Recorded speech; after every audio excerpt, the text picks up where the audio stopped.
When the spawn meets world, spawn meets world. When the spawn meets world. What up, bros? What up, bruh? And welcome to Bruh Meets World. What is Bruh Meets World? Your Boy Meets World fan cast. Welcome to episode 30. I'm Ceej. And I'm your boy TC. And we have a guest today. Hey! Caroline, Caroline. would you like to say hi to everyone? Hi, everybody. Caroline is our old friend from high school, but it's actually really interesting. It's from high school, and then it's just kind of been a friendship outside of school because you moved away. What I love about both of you guys is that I got to know you guys both way better after high school, almost exclusively through social media, and that's the beauty of the friendship I have with both of you. Yes. Well, like, thinking back, you two, like, stand out more than I think anybody else from high school. Like, the two most genuine people that made an impact on me as a person. That's fantastic. That's good. I take. Because I thought... Hear that, Mom? I'm genuine. Now, Carrie, one thing we always like to ask our guests is, what is your history with the show Boy Meets World? Well, it, I think, developed me as a person more than any other show growing up. Seeing, like, Cory and Topanga's love story is just how I based dating and crushes and standards of what I expected a guy to be like. Just how I think about love. No, that was a great answer. And how was high school for you? What are your memories of high school in general? Just like confusing. I feel like I didn't know who I was as a person, so I was constantly trying to be a million different people. And it's funny, TC, you and I have talked about it, like the I'm Cool Club. I could not have felt less cool in high school. So the fact that you started that and we were in it together, I'm I'm the least cool person. So yeah, me and Caroline and a few other freshmen were in this group called the I'm Cool Club. And the I'm Cool Club was basically like we sat together at lunch and then every now and then we'd go to the movies on like a weekend or something like that. And I don't know. There was nothing else to the club, really. It was just a bunch of like freshmen, sophomores who were just trying to like get through it together. You had an I'm Cool Club. I cannot believe that. Hashtag ICC. Ready for the Tell Me About It? Yeah, all right. So... Tell me about it. Tell me about it. Mr. Turner is explaining to the class why Shakespeare's Much Ado About Nothing is an amazing play, and the students say that love, sex, and slander just aren't as shocking now as they used to be back in Shakespeare's day, with tabloids and reality TV. So Turner pairs the students off into boy-girl groups to interview their friends and family about love and sex, which Feeney is hesitant about. Cory and Topanga are paired off and get plenty of interviews. But when editing turns into a late night, of course, things get a little bit messy. Caroline, initial thoughts? I was actually really excited about this episode because having two daughters, it was kind of things that I've already thought about is gossip and reputation, and in today's world, so much worse than it even would have been back then. But I found it really interesting. Yeah, no, I think I love that you say that, especially like the having the daughters thing. I was really impressed with how they approach this and kind of how direct this episode is. It's like, usually they're skirting around it, but like this one was just like did you or did you not sleep with her? And I was like, oh, wow, we're like just straight up going there. Yeah, and one of the big takeaways I took from this episode was the attention Cory got when people thought that he had sex. Mm-hmm. The mom, guys who used to beat me up are trying to take their picture with me. And there was the one big thing about this episode that I'm sure we'll talk about in more detail is they're asking, like, Cory, did you sleep with Topanga? He doesn't say, yeah, I slept with her. He says, I'm the man. Because to be a man means to have sex and to be promiscuous and all these things that are glorified for men but shamed within women.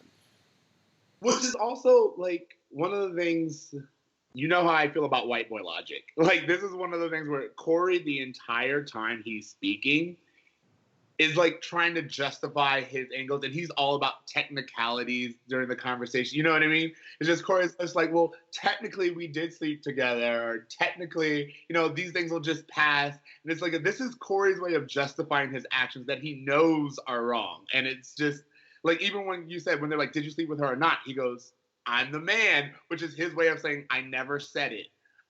Which is, they just kind of leave that back door in there. And it was something I noticed.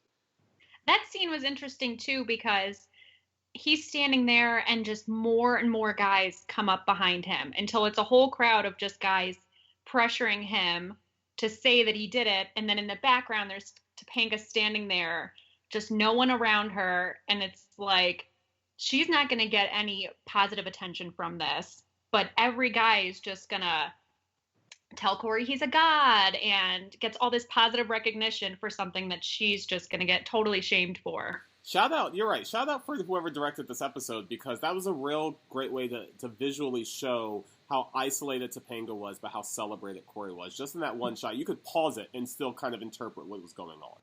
Well, not only that, but like, if you really look at that scene, a few older guys start to look at Topanga.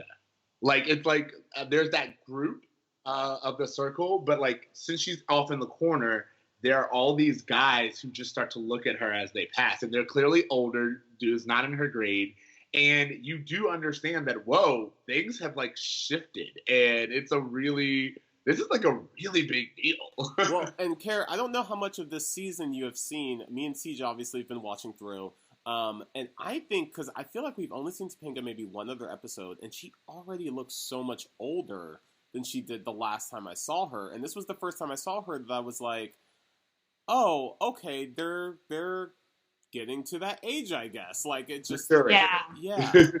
And the nice thing about Boy Meets World that I think is kind of different in shows today is they were kids going through puberty. So they do look different, and they look like the age they're portraying, not, like a 19-year-old who's playing a 14-year-old.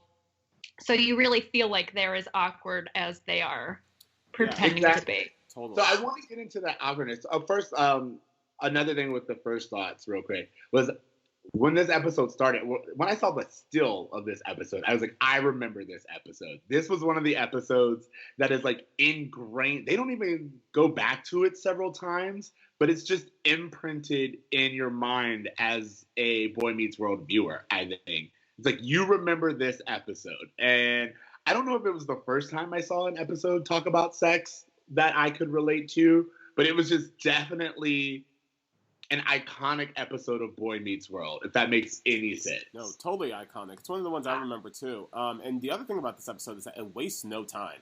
Like, we open up on class and they're already talking about Much Ado About Nothing. We're getting right into the plot. A lot of times we watch these Boy Meets World episodes, there's a lot of bullshit. B and C storyline, Morgan saying some bullshit to, one-liner. There's a lot of other stuff going on. This one, the entire episode is focused on this plot, which I think is helpful with discussing the subject matter, which can be kind of awkward. Yeah, I mean, isn't the first line that opens up is love, sex, slander, and then Turner underlines it, and it's like they're right in. What's actually really funny, that kind of breaks up the episode, too. It's like, that's the story arc we get. They're talking about love, then they're talking about sex, and then we end with slander. It literally is like, bam, bam, bam. Did you guys have any history with Much Ado About Nothing? Do you guys know of Much Ado About Nothing? Did you guys remember reading it? What's your knowledge base of it? So I actually do remember reading it, and it's like a really fun play too. Like, I didn't really remember the storyline about. Sorry, I just didn't remember the storyline really well. I'll just put it that way. But I did remember reading it in high school and enjoying the play. Like, that is one of the ones that I remember. That and like Midsummer Night's Dream are the two that I really remember. Kara? I tried to look up a synopsis or cliff notes after I watched the episode, and I have to say I don't really remember much, or if I did read it in high school. So I know I read it in high school. I don't remember shit about it. I know I read it in high school because I remember watching the movie. Yeah. with Michael Keaton, Emma Thompson, Denzel Washington, and Keanu Reeves. And I can't tell you, watching Keanu Reeves do Shakespeare ruined Keanu Reeves for me for life. I cannot take him seriously in any role. Love John Wick, but I cannot take this guy seriously. Oh, that was where you put it off with Keanu? I'm sorry. Ted? Like Bill and Ted, I was just like, oh, it's a character, but no, it's bad. What do we think about this whole subject matter of, like, I mean, we know, and the whole point of the episode is that the stories that we tell ourselves now are very similar to the ones that were in Shakespeare's time. We aren't as far as we've come. But what do you think about the fact that the kids, like, immediately when Mr. Turner was like, where are you going to find this stuff? They were like, Melrose Place? Like, there is already, like, this sense of mature content and the way it's kind of, like, mishandled. What do you think about that? Oh, well, I think that kids are constantly going to try to relate what they're reading to what's actually relevant in their lives. Like, nowadays, I don't think that kids even pay attention to television at all, really. I think that, like, they probably are talking about, like, YouTube channels and celebrities and things like that. But it's the same stories. It's the same kind of recycled monomyths of love over and over and over again, just present it in all these different ways. And I think Turner does a great job of trying to illustrate that, like, hey, what we read years ago is the same thing. He's the Lin-Manuel Miranda of the school. He's like, yo, we can make this relevant. Like, this isn't so old that it's impossible to understand. Yeah, I agree. And I think it was interesting to think about what kids today would relate to. I mean, they said Melrose Place, but I mean, would kids today think like Kim Kardashian and the sex tape or, stuff like that? So I think history just keeps repeating itself. And now it's like, there's like no innocence left. Well, so I disagree that there's no innocence left. I feel like there's always, like, innocence is there. It's just based on how you measure it, you know what I mean? Yeah. Because I think that children may be aware of more things now, but they still could be naive about what it means. I agree with that. I think the knowledge is there, but I think the responsibility of what to do and how to handle that knowledge still comes with age and wisdom. I think that you could do this exact same episode now if you did it with a group that was maybe 3 years younger, though, because of Caroline's point of us aging so fast. These initial conversations about sex are happening much earlier than high school, I think. Yeah. And they would be using Snapchat. Yeah. And that's the other thing, is that these kids now can have these conversations completely alone, in complete secrecy. So this whole episode is kind of like Feeney and Turner, like, is this appropriate for us to step in? Is this appropriate for us to talk about in the classroom? But I think, especially as technology's kind of evolved, and like I said, these conversations are happening in places like Snapchat, it's important to use the classroom and to use adults to kind of like have like the responsibility of talking about things openly. I mean, Feeney says something, he's like, you're giving them a video camera and an opportunity to talk openly about sex. This isn't our place, but like, kids need to talk openly about sex. Or am I wrong? I don't know. Is there an age limit for when you can talk about sex? Kara, you have kids. I think having the adult, not supervision, but kind of the baseline of correct information is important, because when you do leave kids just to talk to each other about it, it's just misinformation, or they're talking about standards that aren't real, and then it's just going back and forth, back and forth. So if they have like a base knowledge or are seeing at home what an actual loving relationship looks like, then when they're talking to each other, hopefully it wouldn't be just, I don't know, like naked pictures Snapchatted back and forth and thinking that's a loving relationship. I think we're always going to have naked pictures going back and forth, between teenagers. I feel like that's been going on since the beginning of time. It was Polaroids before it was Snapchat. It was Egyptian carvings. Like, it's been around forever. It was like, just here, I'm going to whittle this naked figure for you to look at. One of the things that, and you know how I feel about Mr. Feeney at the beginning of this season, I'm like, Mr. Feeney's very old school, he's very hard.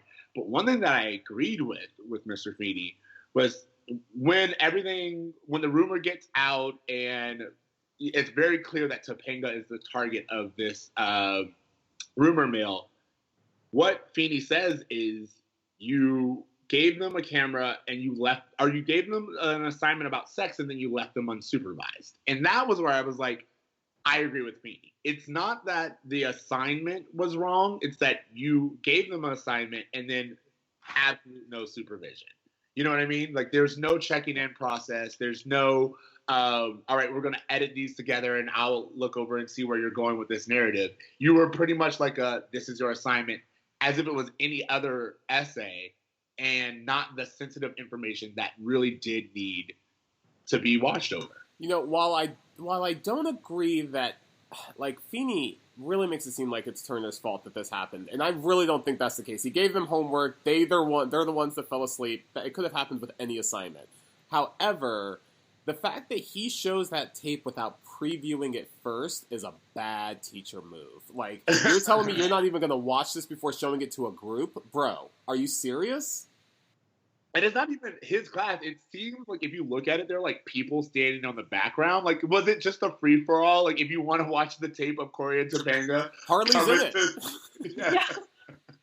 Did they sell tickets? It's just the class is way more full than it should be. There are like adult characters and I assume other teachers in the classroom. You're right. Other kids are missing their classes to be a part of what they think is going to be a public viewing of Cory penetrating Topanga. Yeah, exactly. What is that about? And Mr. Feeney doesn't seem bothered by that. He's not like I can't believe you're going to show the tape to all of these strangers who should be elsewhere. He's just like, oh, why are you still showing the tape? And I agree with Turner that it's like, well, the assignment, I trust the students and I believe that this is innocent. But yeah, you're right. It's like we all should have did a private viewing. Cory, Topanga, Mr. Feeney, Mr. Turner, and like just really see what we're going with here.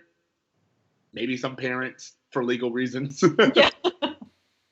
What did you guys think about some of the responses that were given for the interview? As far as Cory and Topanga are trying to put together this video of what people think of love, sex, and slander. Well, not really slander, mostly love and sex. What did you think of some of the answers that were produced?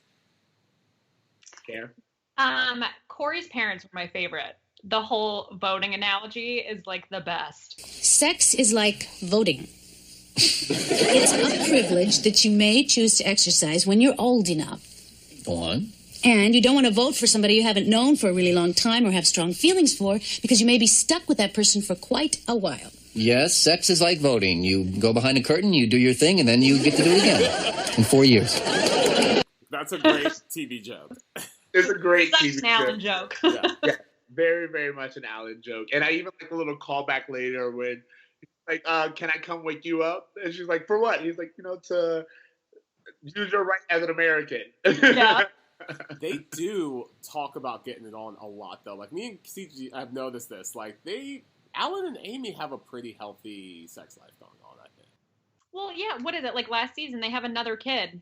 Like, they're That's clearly still going at it. Stop. That's a very good point. I didn't even think about that. But yeah, they've been knocking boots for some time. So the fact that Amy got pregnant it was just a numbers game. Yeah. It's bound to happen.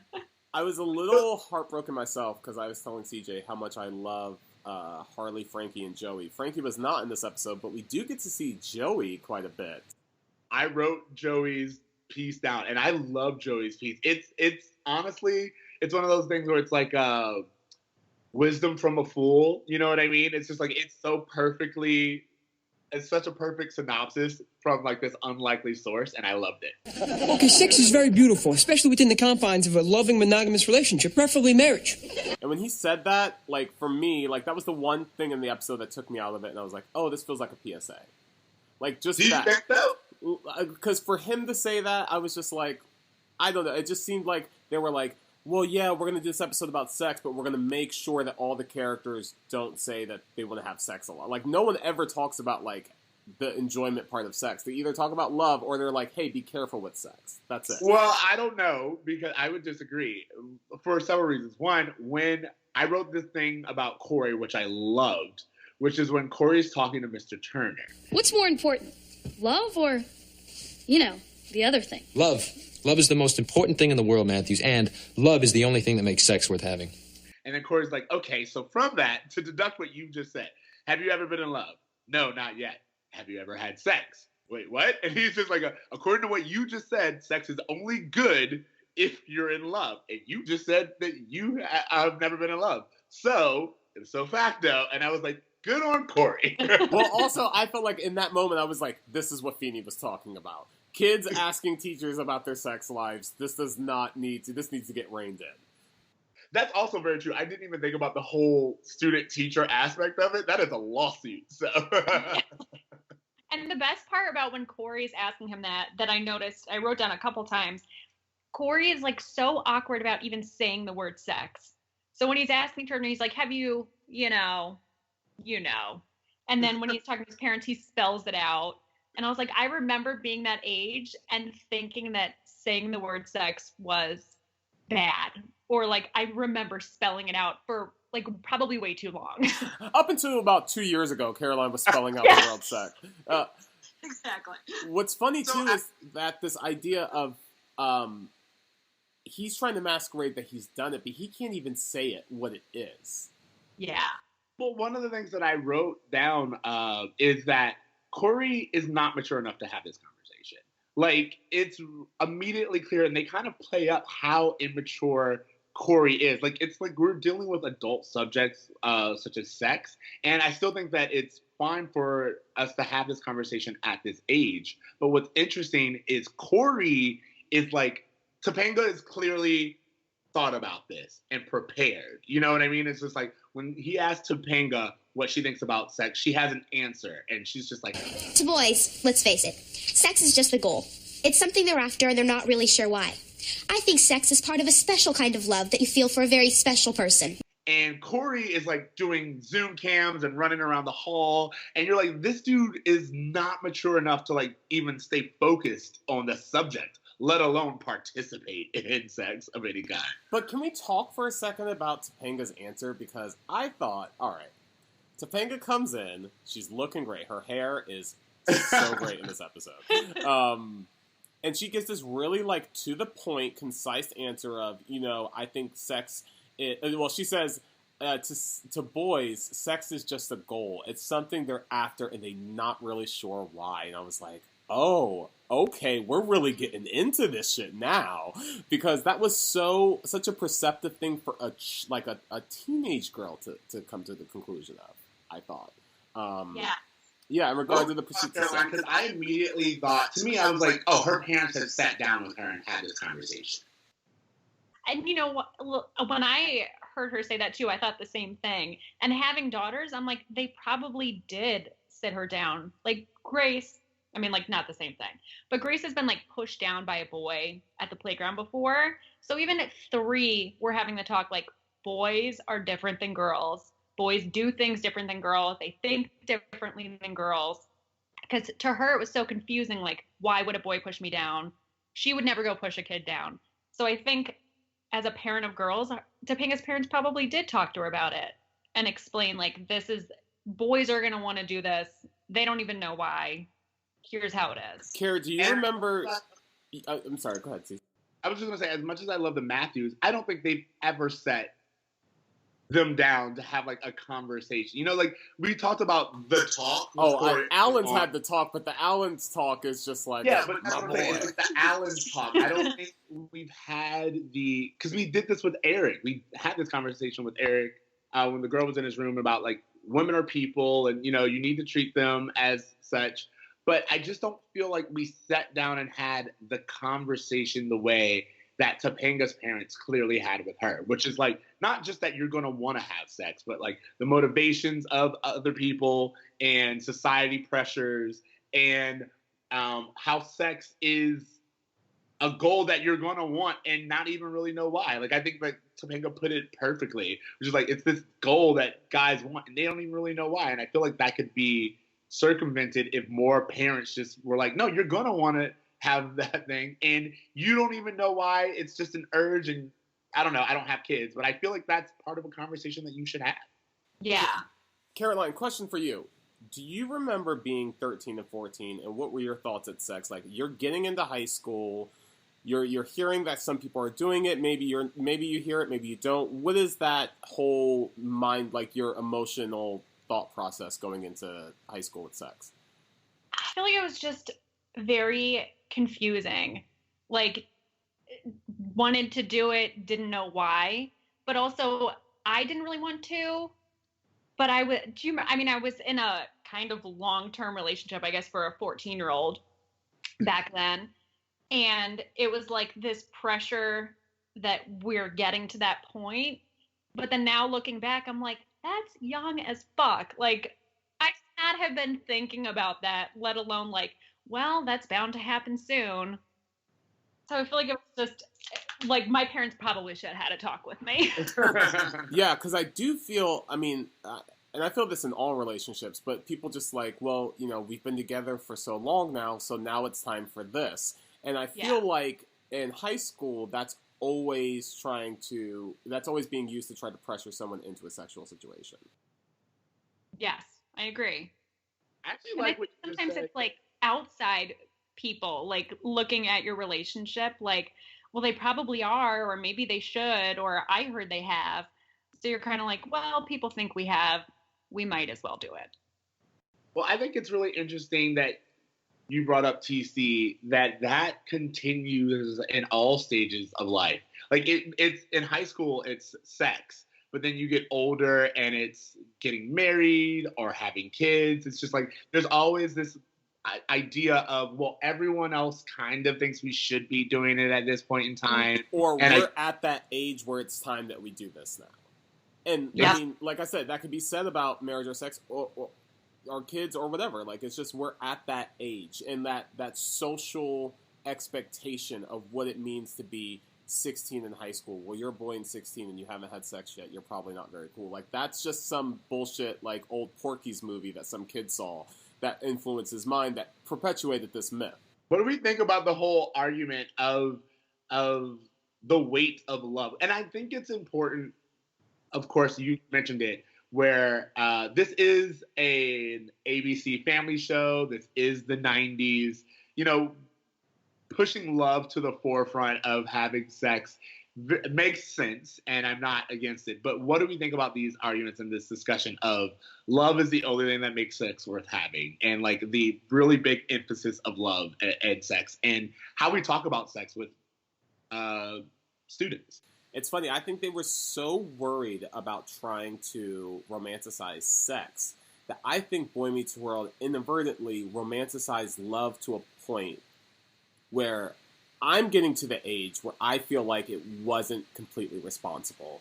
Because, like Caroline kind of mentioned, like my whole views and thoughts of love were, sorry to say, shaped by this show. And maybe that's just a slight on me for allowing that to happen.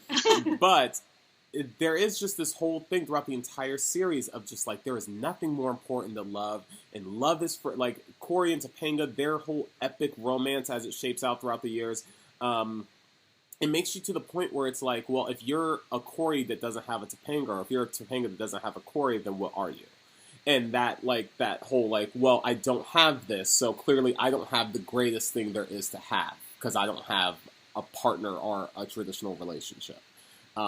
So yeah, I do think there's some merit to like love and sex being joined together, although, you know, people might agree with me that sometimes sex is better without love. But I think the more dangerous idea is this whole idea that without love you are nothing, because I think it creates a lot of social pressure for people to rush into relationships that maybe aren't true loves. I don't know. I agree.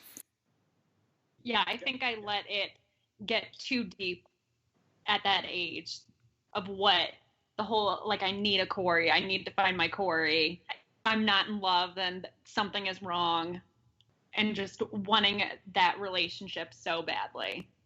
Yeah, to this day, I know several people who, like, a Cory and Topanga type relationship is like the epitome of gold. It's like you expect all of those things. And what's even crazy for me is it doesn't even stop at Cory and Topanga. Most of my friendships have been built around this show and like wanting to find a Sean. You know what I mean? And so like, and I'm being very serious about this. Me and my best friend, like I the other day was his birthday, and I was like, the Sean to my Cory. And when I date someone, I expect someone to understand and respect the friendship, that closeness, the same way Topanga does. You know, it's like that may not be accurate, but because that's what I've always had, I was like, oh, I found this. So I should be able to find someone who's just as accepting and just as like okay with all that goes on, because I've seen it on TV, so I know that it works. So let me ask you guys the question about sex without love. Do you feel like there's a place for it? Do you feel like it should be talked about, at least have a discussion about when talking about responsible sex? Absolutely.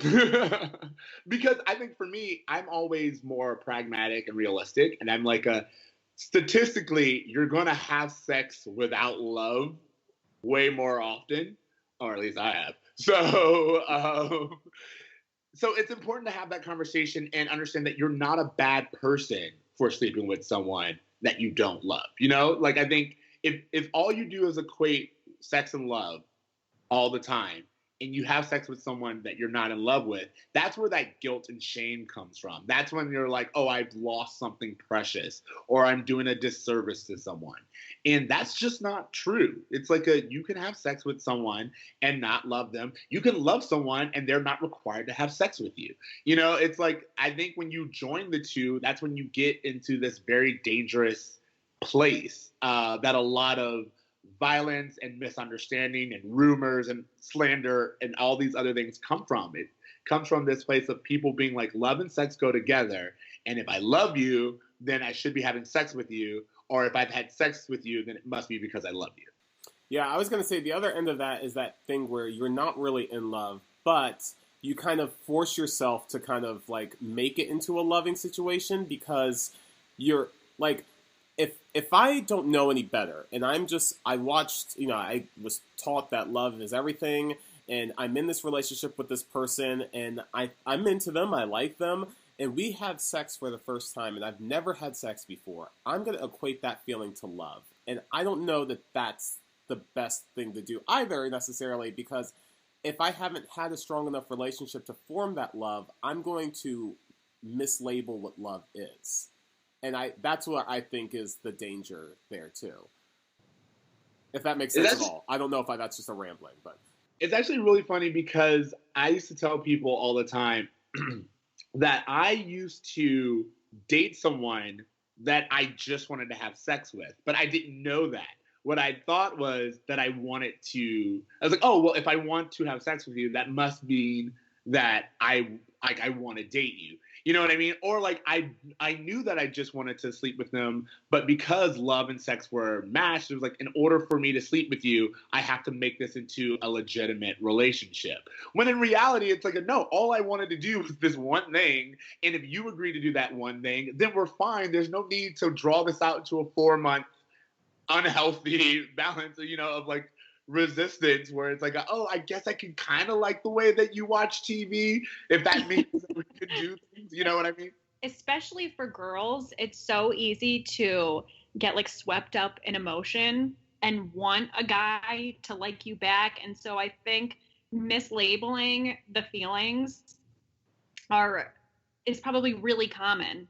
So like explaining, especially to a girl, like you can have sex just because you want to have sex. And then you don't need to be overly concerned with how they feel back about you. Because I think it's really easy for a girl too, once you have sex, be like, well, this must be love. Or this is what love feels like. Or now we have to be in a relationship. I have to have him like me back. So it's actually really funny. I want to say off of that, we get a lot of Boy Meets World, as great as it is, it has very few female characters. And I was thinking about the fact that we see sex from the male point of view kind of constantly. Like, we get Amy's responsible motherly advice, which we need and always enjoy. And then we get Topanga's mature understanding. And then for the rest of the episode, Topanga's playing defense. But all we get are these other interpretations of how sex makes men feel, are the boys in this episode. It's like, it's just male account after male account of sex. Does that make sense? I mean, like, we even get janitor Buzz. Yeah, totally. And actually, I kind of wish, I mean, as much as I love Topanga's response, because I actually wrote that, like, it was really refreshing to see a female speak so articulately and confidently and firmly about their positions on sex, especially at that age. But it would have been nice to have, like, okay, so later in the season or next season, Topanga gets a friend named Trini that's played by Brittany Murphy. Yeah, R.I.P. It would be nice to have a third female character, a child that maybe doesn't, a female perspective, that maybe doesn't have that mature understanding. Like, I said this about Amy in a past podcast about how she's so undeveloped that she's only allowed to be perfect. She's not given any flaws because we haven't seen her character evolve to the point where she needs to learn or grow. And I kind of feel like Topanga's in that same boat right now. As much as I love what she's giving off, she is a finished character. She's not a character that's growing at all. And I think it would be more refreshing if she came to some kind of aha moment as well throughout the episode versus it solely being on Cory. I agree. And Cory's so, you can tell how uncomfortable he feels about talking about sex and the idea of sex. And it would have been nice to see a girl feeling the same way, because thinking back, that's how I felt. Like, so confused about the topic that I could relate to Cory more, how he was acting and his awkwardness about the subject. And I was just gonna say, that's kind of like the disservice that we put on girls. It's that whole thing that girls mature before boys, which is what they're getting at. It's like Topanga has the answers because Topanga's been talked to about it, and she's always the smart one, and she has her act together, and then Cory's just being an immature little kid.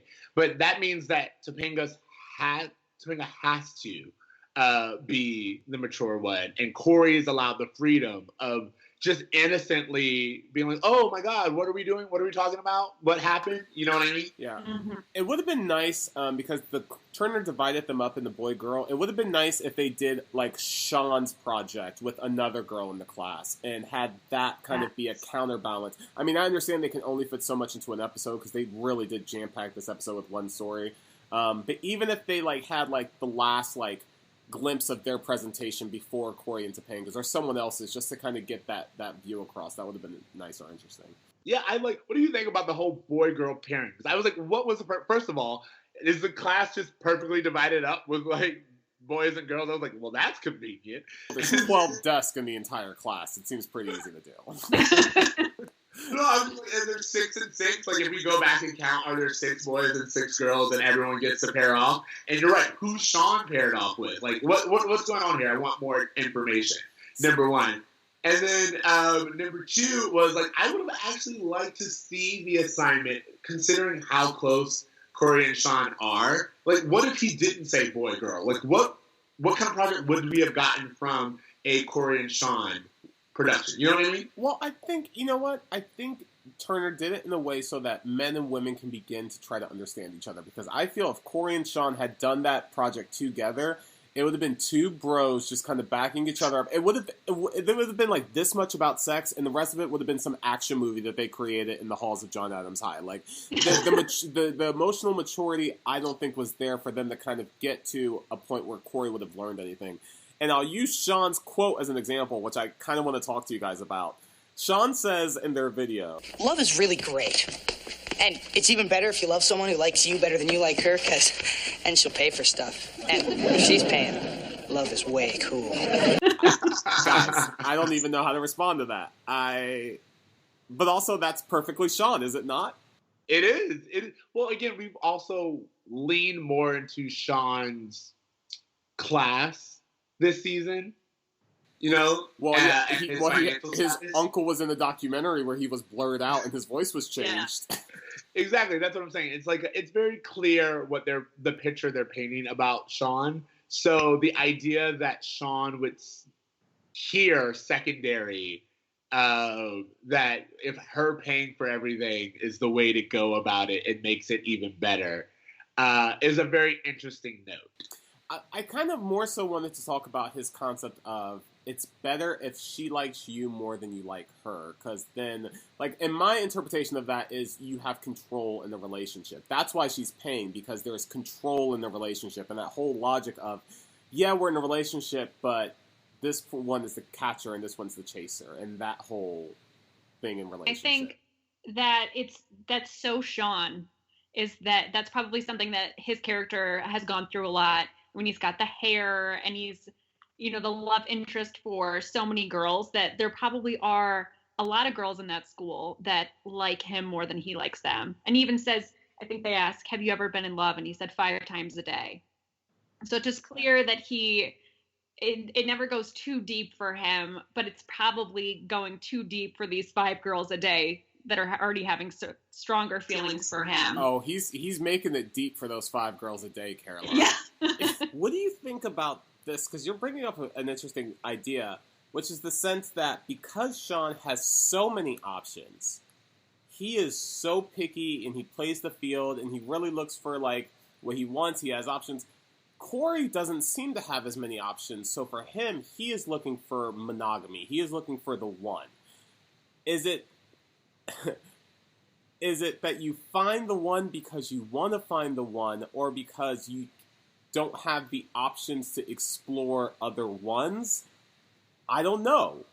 Actually, I have a lot of thoughts that I want to keep to myself. No, this is the format for it. Like, this is it. Like, I honestly feel that the more options that you're presented, the longer it takes you, unless you have a direct example to follow and your parents have spoken to you about the benefits and the hardships of being in a monogamous relationship. I think that the more options that you have, the more you're willing to explore those options. Whereas when you have fewer options, you do take time to develop the small nuances. You know what I mean? It's like you look for someone who you're compatible with in general, because the easy access things aren't as easy for you. Oh, if that makes any sense. No, totally, because it's that idea of like when you have so many options, you can be really picky about like, oh, he's a loud chewer. Whereas, like, that's something that otherwise you could just be like, oh, I can get over that because we relate on emotional level. You know, there's those little things like that where you get really picky when there's 12 other people hitting up your DMs, you know? Well, and I think that's kind of like why, even when we see the series, Cory finds someone sooner, and we actually kind of flesh out Cory's relationships more than we do Sean. And, even by the end of the series, Sean is single. You know what I mean? It's one of those things where it's like Sean was so used to like just having options and being able to, I drop one, another one will come along. That's kind of like Sean's mentality when it comes to dating and girls. Is he's just kind of like, oh, something else will come if I lose this. He doesn't really invest in anything the way that Cory does. Except with Cory. That's what he invests in. He invests in Cory. The true love story of the whole series. It really is. Like Cory and Sean's relationship, I think, is even better than Cory and Topanga's relationship in a lot of ways. Because as we pointed out, I think there are a lot of unhealthy things about Cory and Topanga's relationship that will come to light as we kind of go on. But Sean and Cory, I don't know. They kind of always kept it pretty 100 with each other. Again, that's what the whole bromance came from. It's just like there's this brotherly romantic story arc between the two of them that is platonic. It's like it's at its core, it's platonic, but it's just as much of a love story. It's just as much of there's conflict, there's hurdles, but there's true intimacy and trust. So I have a question for the group. Cory opens up, and I agree. I'm sorry. I totally agree with you, CJ. At the end of this, Cory opens up and he gives a public apology. And I wanted to know, does a public apology make up for acts of indiscretion in general? Because in our kind of new Me Too movement, that we're in, things get a little dicey, and sometimes a public apology just doesn't cut it. In other ways, you could be like a public official, give an apology, and it goes away. Does an apology really mean all is forgiven and forgotten? I guess is what I want to know. In regards to, like, acts of indiscretion. And maybe I'm making this too big, but I thought that was just a really interesting concept of, like, a public apology makes up for this. And I've seen so many public apologies, especially from, oh, hey, we just spilled oil into the Gulf. We're sorry. Like, that thing of just like, well, no, sometimes sorry doesn't really matter. I mean, in this circumstance, I thought Cory handled it really well. But in general, I've seen a lot of, like, especially in 90s television, you'll see, like, Saved by the Bell, where Zach's like, you know what, guys, I can't do this. Hey, pep rally, I want to apologize to these 3 people. You know nothing about the situation. Like, there's so many public apologies that happen, and I don't know. I just thought that was really interesting. I thought it was good, too, because it's like his intentions were really pure. So he didn't just say, I'm really sorry, I shouldn't have said it. He kind of, like, went into, people thought something happened and it didn't, and then after the tape, he looks at Topanga and he said, friends. So it's like, he did it because he values her friendship. So I think, as opposed to just kind of, yeah, I'm sorry, but I'm mostly sorry I got caught. He was making that apology because and he was wearing the same thing that he was wearing when she left.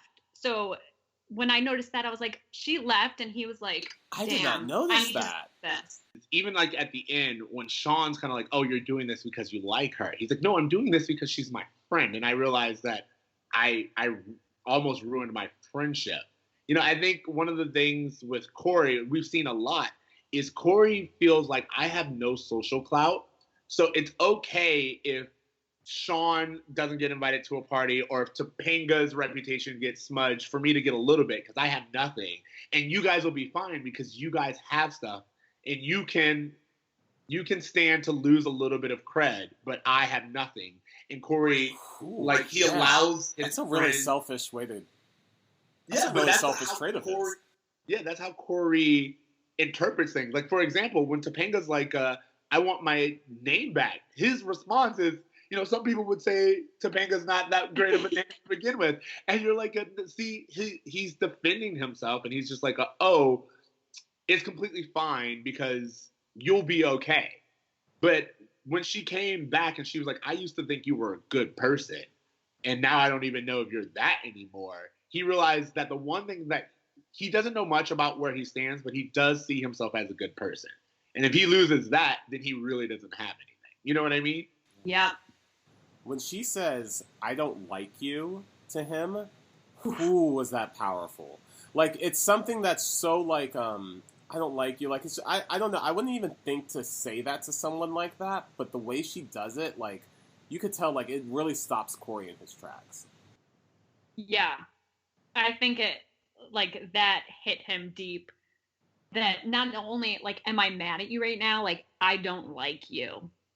Yeah. It's just, like, such a strong way to put it that I think that's what really made him step back from the situation and assess what he was doing. And hats off to Danielle Fishel because she sells that line. Like, when she says it, it's like you don't want Topanga not to like you. Of anyone. Very much so. I think one of the things that I wanted to say about the confession at the end is I realized that for Cory to come and say this with Harley in the class, with all, like, a large part of the school, Mr. Feeney, Mr. Turner, and be like, hey, they think something happened, but nothing happened because nothing's ever happened with me. I had no experience in that. Cory is publicly shaming himself by being like, I am a virgin. You know, and we've kind of proven that, at least in this world at this time, being a virgin for a teenage boy is the worst thing you could be. You might as well have the plague. Exactly. But again, it's kind of terrible because it's not equivalent. A boy being like, hey, I haven't had sex is not the same thing as a girl's reputation being dragged through the mud, but our society treats them the same. And it's like, for Cory to be like, hey, I'm a virgin, everyone's like, oh, wow, you've leveled the playing field now. Topanga and you are equal, because even though you just ruined her reputation and made the entire school think that she put out, you admitted that you're still a virgin. There could be nothing worse than that. So I guess you guys are even? Yeah. Did either of you feel like, oh, I want to hide the fact I'm a virgin, or I feel ashamed of being a virgin? Kind of. I felt ashamed not being a virgin. I remember that. I think it was senior year. I was like, well, I feel so awkward. Because we remember we had like that very religious friend group and everyone was kind of like wholesome, appearing at least. And I remember going to read and being like, well, I feel so out of place that like I'm the only non-virgin kind of like anti-religious person here. And Reed looked at me and was like, nah, son. Like, it's like that's not the case. But I just remember feeling that way. Like, I felt like, oh my God, I feel so bad as that I'm not a virgin and everyone else here is like pure and still innocent. Huh. And little did I know. Kara, did you have that at all? Kind of. I think I probably had sex sooner than I was ready to, because I felt like I had this really like wholesome persona that I never really felt like was accurate. So I didn't know like what I was giving off. So I was like, well, I need to have sex because I'm not like as wholesome as I feel like I'm coming off. And then afterwards, I was like, well, shit, we do have all these really religious friends. I'm going to like Bible study with them, even though I'm not Baptist. Like, I don't know why I'm there.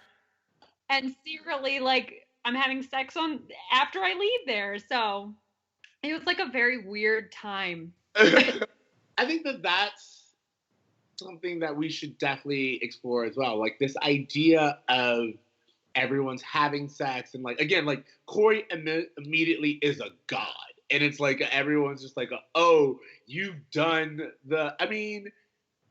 and it's like, what's that whole hype about? There are kids who are way older than Cory who are like looking to Cory. And you're like, not saying that, age has anything to do with when you lose your virginity, but I'm just saying it's this idea of, you're telling me no one in that group is having sex. It's just like, no, it's definitely this perception that everyone wants to put off. It's just like Cory and Topanga have broken the seal and they're the first couple to have sex in the entire school. And you're like, nah.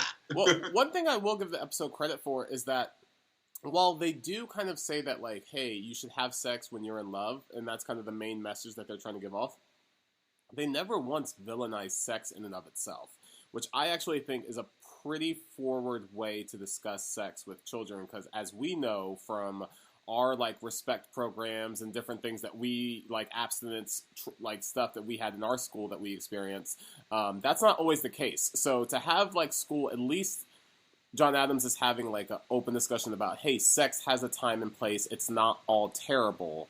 You just need to be responsible. Yeah, you just need to be careful and responsible with it. I felt like that was a really mature way to have that conversation. What I thought was interesting too is when they're all telling Cory that he's a god, it's like all of the boys seem to think that everyone was doing it, so they should too.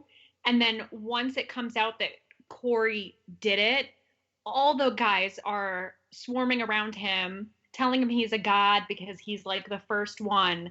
So it's like none of them are having sex. No. They all just want to be. Yeah, that's a great point. It's like this thing, like Topanga said, that it's a goal that they all want to reach. They don't even know why. None of them have. And then Cory's suddenly a god when they think that he's done it. Okay, so we just did our conversation about the episode. Do you guys have your bruh moments? It's that moment of when Cory says, just because some guy says something about a girl doesn't mean the girl wants to kill herself over it, ? To me, that just seemed like the most, like I literally stopped and I was like, bruh. Like, I paused it and said that to myself. So I thought that would be something to bring up here just because of where internet trolling and bullying is going.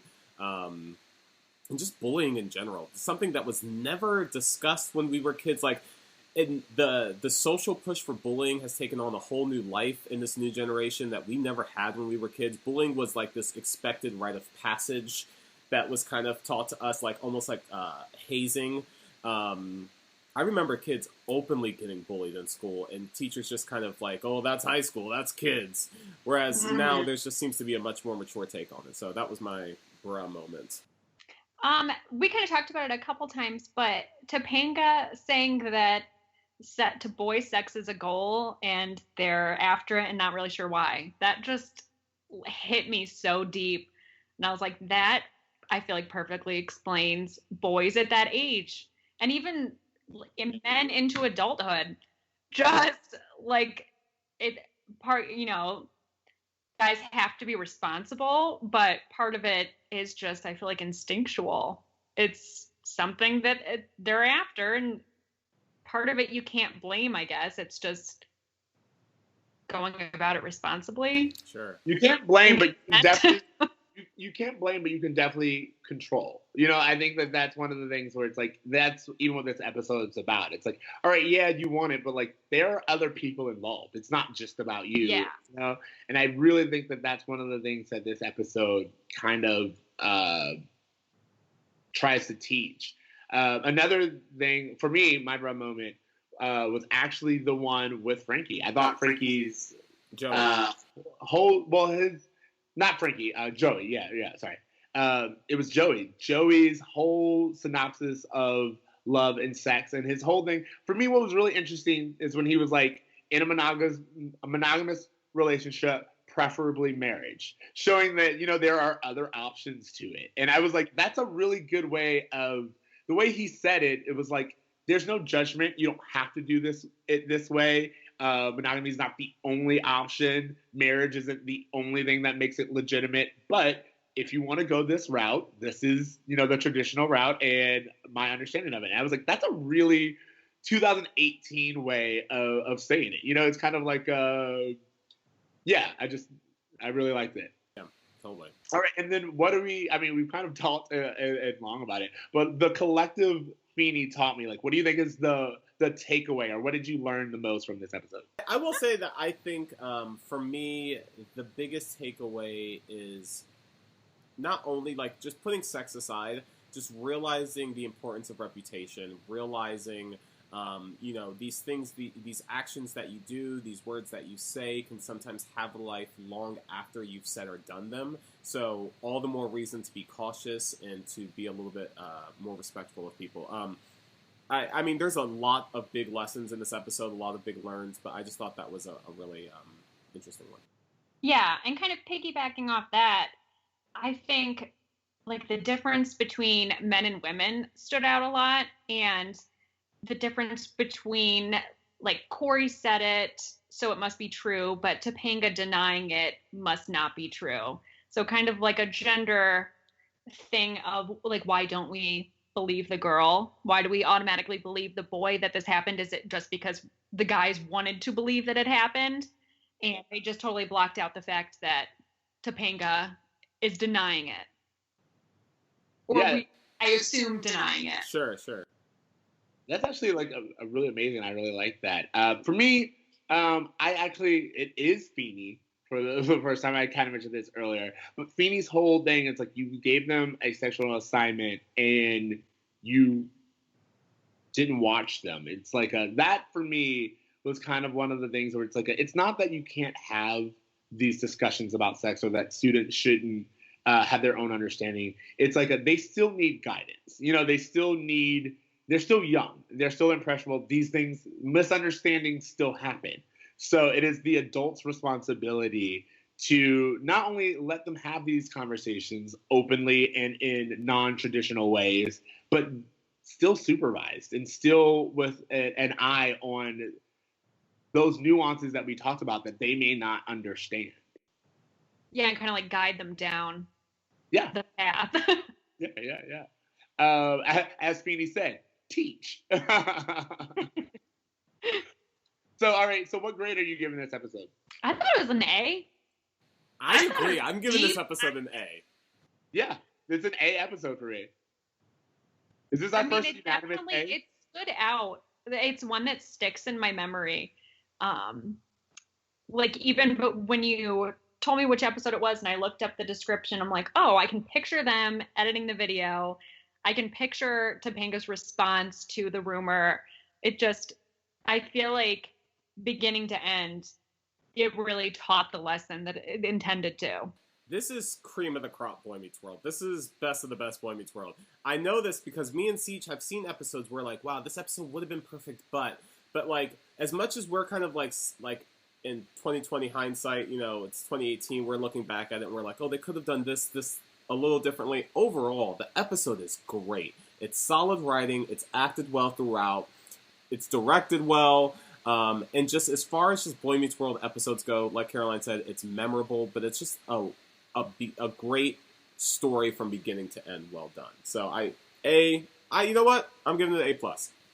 Yeah, you know, for me, I think it was, I think as you pointed out, it's, even when we're doing these edits, we're not saying that they should take anything away. We're like just wanting more. You know, you're right. Like what they did with their time, it was perfectly done. I feel like our critiques were like, if they could have had more time to go into this, or if they could have, you know, if this were an hour episode or a two-parter, you could have really kind of yeah. Exactly. I mean, and like, of course, it's easy to say because if we would have gotten a two-parter, we most likely would have gotten like a stupid B plot that makes no sense. But you know, I just think that episode is handled so well that it does get ingrained in your memory, and it talks about a subject matter that now I didn't realize it most likely made an impact on me at, you know, when I first saw it. And I think that's the point. It's like now it's iconic because I'm older, but it also had to be impactful for me to remember it all these years later. Not just remember it, but just remember this, like, and like Caroline said, I think it was subconscious of sex and love. Like that thing was just one of those things that you just kind of get over and over again, the importance of love, that it becomes ingrained in your childhood to the point where you're not even realizing you're getting influenced by it until you're 30 and you're looking back at an episode and you're like, this is my whole life. Okay, how about homework? Anyone, what do you have for homework? I have a homework or a reference. I have discovered a band by the name of Sweet Crude. And I am going to New Orleans this weekend, and I was looking into some New Orleans-based bands. I found them. What I really like about them is that they have a really fun, like, folk pop, kind of like, I don't know, Luminaires type of vibe. But they're also, because they're from New Orleans, they incorporate a lot of Creole and French into their lyrics, and it's just a really, like, interesting hybrid of music. And I just love when, like, music just hybrids into this brand new original thing. So, yeah, the band's name is Sweet Crude. They have an album called Creatures that just came out in 2017. They also have their original EP, Super Villain, that came out in 2014 that I'm in love with. So if you guys are on Spotify or any kind of streaming service, I would recommend you checking them out. Caroline, what do you got? I'm going to say watch Bob Ross. Yes! Love it. Relaxing and positive. My husband and I were talking, I can't picture that being on TV today, unless it was ironic. Yeah. But it wasn't ironic. That's just how he was. Just a positive, happy person that happy little trees just made him so excited. He does give off a very Mr. Rogers type of energy. It's just kind of just like very just good and pure and just simple. Ceej? So my homework assignment is actually I am head over heels with this one YouTube star named Sailor J. I think her account is Slayer J or something like that, but she spells it Sailor J. And she does all of these she does makeup tutorials, but she does them in like a very unconventional way. And they're just hilarious. I absolutely love her. And she's very, very, I don't want to say outspoken, but she's very vocal about issues when she doesn't have to be. She realized that she had this platform and she started using it in different ways. And she's very progressive in her speak. And And she's hilarious. That's more than anything, besides her being really good at comedy and really vocal and really approaching subject matters in a great way for YouTube generation. She's just funny. She has comedic timing. She edits her own videos, and you're just like you can tell that this girl is talented. So if you ever get a chance, I'm going to put the link to one of her videos in our description. But yeah, it is absolutely fantastic. Do yourself a favor. Check out Sailor J. Okay, so wrapping it up. Before we close out, I do just want to thank Caroline again for coming on as a guest. We really enjoy having you. We really enjoy getting a third person, especially a female perspective on these episodes. And so it's just always good talking to you. Thank you guys for asking me. I was so excited because when you guys came out with this podcast, I was obsessed with the idea immediately. So I'm so excited that you asked me to be a part of it. Yay! I was gonna say, where can our listeners find you? Where do you want to? So I do art and photography and graphic design, and my Instagram handle is at @O_so graceful. Okay, got it, and definitely we'll keep those links. So graceful. Remember that shit, y'all. Follow it. All right, and then we want to thank you for listening to Bruh Meets World. Remember, you can find us on Spotify, iTunes, YouTube, all the places where you can listen to your podcast. Make sure you leave us a rating. You can also follow us on Twitter and Facebook at Bruh Meets World, and on Instagram at Bruh Meets World. Email us at bruhmeetsworld@gmail.com. You can find me on Twitter at Extra Ceej. That's XTRACEEJ. And TC? You can find me at A Braver Me. All right, Caroline, would you mind getting us out on the little tag? Remember to dream, try, do good. Hey, yeah! Thank you so much for coming. Later, bros. Later, bro.